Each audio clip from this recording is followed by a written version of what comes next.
મોટાભાગના couples pregnancy માટે ખોટા સમય ટ્રાય કરતા હોય છે અને પછી રાહ જુએ અને જુએ કે રિઝલ્ટ શું આવ્યું છે તો કે નેગેટિવ. ચાલો આપણે જાણીએ કે કયા સમયે સંબંધ રાખવાથી પ્રેગ્નન્સી રહેવાના ચાન્સ વધી જતા હોય. સામાન્ય રીતે સ્ત્રીઓની માસિકની સાયકલ 30 દિવસની હોય છે, 28થી 30 દિવસની ગણી લઈએ આપણે. આ દિવસોમાં છેલ્લા 14 દિવસ બાદ કરતાં 15થી 16 દિવસ આસપાસ સ્ત્રીનું બીજ છૂટું પડે છે.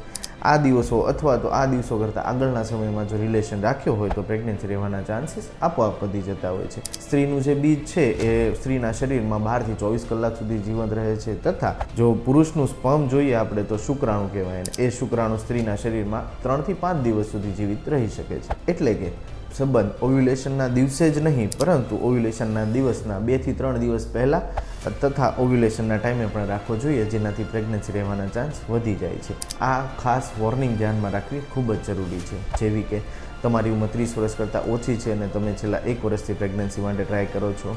બીજું, તમારી ઉંમર માની લો કે 35 કરતાં વધારે છે અને તમે છેલ્લા 6 મહિનાથી પ્રેગ્નન્સી માટે ટ્રાય કરો છો. અને ત્રીજું કે તમારા પીરિયડ્સ ખૂબ જ ઇરેગ્યુલર છે. તો આજે જ આ વિડીયો તમારા પાર્ટનર તથા તમારા મિત્ર જે પ્રેગ્નન્સી રાખવાની ટ્રાય કરી રહ્યા હોય એમને શેર કરો.